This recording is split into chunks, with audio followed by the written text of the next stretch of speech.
বিসমিল্লাহির রহমানির রহিম। আসসালামু আলাইকুম প্রিয় ভিউয়ার্স, আশা করি মহান আল্লাহর রহমতে যে যেখানে আছেন ভালো আছেন, সুস্থ আছেন। সবার সুস্থতা কামনা করে আরও একটি গুপ্তধনের ভিডিও নিয়ে আসছি।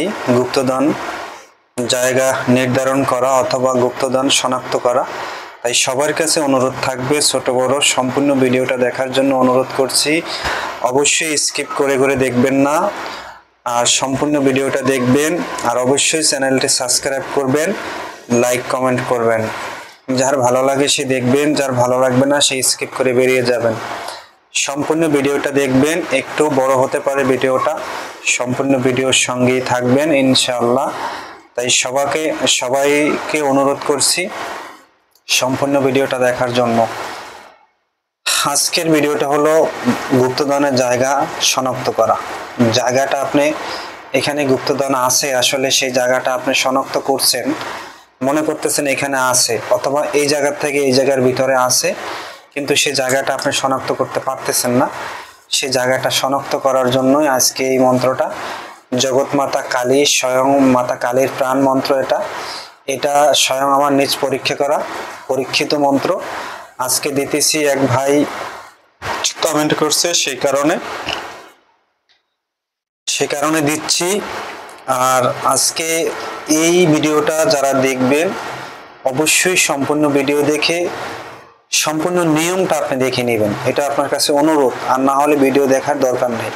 নিয়মটা না দেখেন তাহলে কিন্তু কোনো ফায়দা আসবে না। প্রথমে 3 দিন আগের থেকে আপনি নিরামিষ খাবেন, আলাদা বিছানায় ঘুমাবেন, স্ত্রী সহবাস করবেন না। বিয়ে যদি না করে থাকেন তত আলহামদুলিল্লাহ, আর বিয়ে করে থাকলে অবশ্যই স্ত্রী সহবাস করবেন না, আলাদা বিছানায় ঘুমাবেন। 3 দিন আগের থেকে নিরামিষ খাবেন।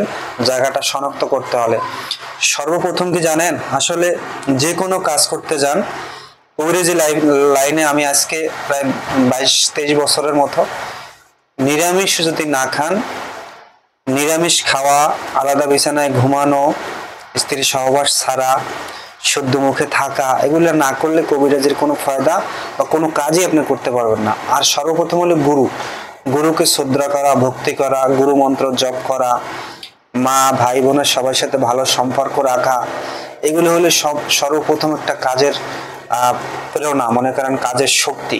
গুরু মন্ত্র হলো কাজের শক্তি। সর্বপ্রথম 3 দিন আগের থেকে নিরামিষ খাবেন। এরকম একটা ঘট সংগ্রহ করবেন, একটা তামার ঘট। এরকম একটা ঘট সংগ্রহ, এর চেয়ে বড় ঘটও সংগ্রহ করতে পারেন। একটা নূতন গামছা সংগ্রহ করবেন, একটা কলা, ধূপকাঠি, মোমবাতি, কিছু ফল, যেরকম 5 পদের ফল, 5 পদের মিষ্টি, এগুলো সংগ্রহ করবেন। সংগ্রহ করে যেখানে গুপ্তধনটা শনাক্ত মনে করতেছেন এখানে গুপ্তধনটা আছে, অথবা এখানে এই বাড়ির ভিতরে কোনখানে আছে দেখতে চান, একটু মাটি ওই বাড়ির আশেপাশে যেখান দিয়ে হোক, যেখানে আপনার মনে করেন আপনি মনে করতেছেন যে এখানে থাকতে পারে, সেখান থেকে একটু মাটি সংগ্রহ করবেন। স্রোতের, যেখানে ভাটা জোয়ার চলে সেই নদীর স্রোতের জল সংগ্রহ করবেন।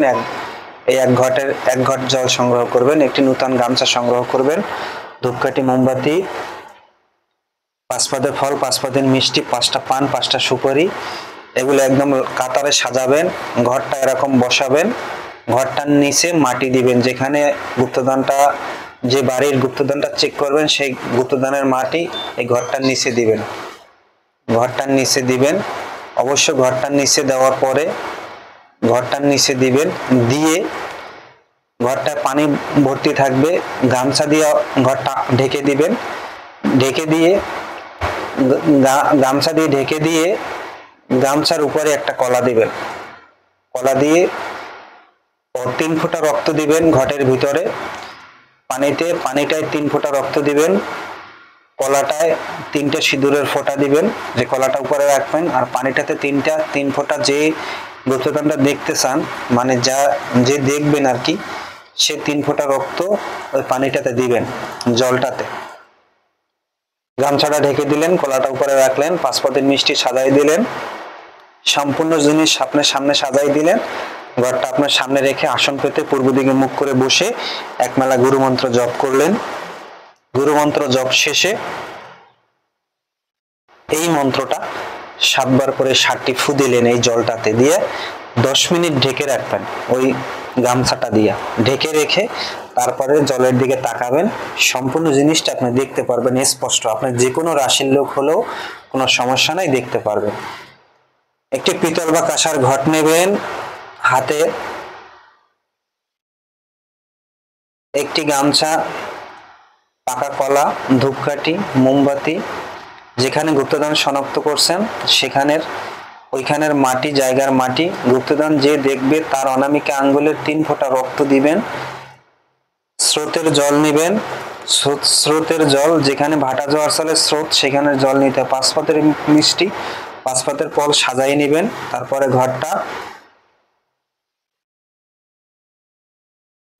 ঘরটা জল দিলেন, সামনে বাতাসাও রাখবেন। 5 পাতের মিষ্টিতে 5 পাতের বাতাসা মানে 5টা বাতাসা রাখবেন, জিলাপি রাখবেন, তারপরে রসগোল্লা রাখবেন। এরকম 5 পাতের মিষ্টি দিবেন, 5 পাতের ফল সাজাই দিবেন, 5টা পান, 5টা সুপারি দিবেন, গুরুমন্ত্র একমালা জপ করবেন।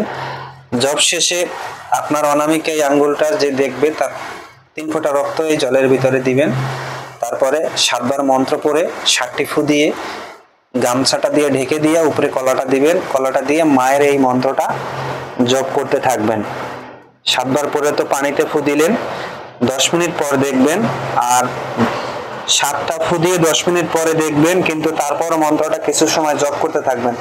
আমি বলে দিচ্ছি 2 লাইন, এরকম স্পষ্ট সহকারে বলবেন। ওম আদ্যশক্তি মহামায়া শরণে লইয়া জল দর্পণ করিলাম গুরু, ক্লিং কালী রাং কালী হুং কালী উঠ, এটা কিন্তু উঠ, কালী কালী জগৎ মাতা কালী, রো হুং হুং হুংকারে চলে 36 কোটি দেবতা সং মং ঝং ক্লিং।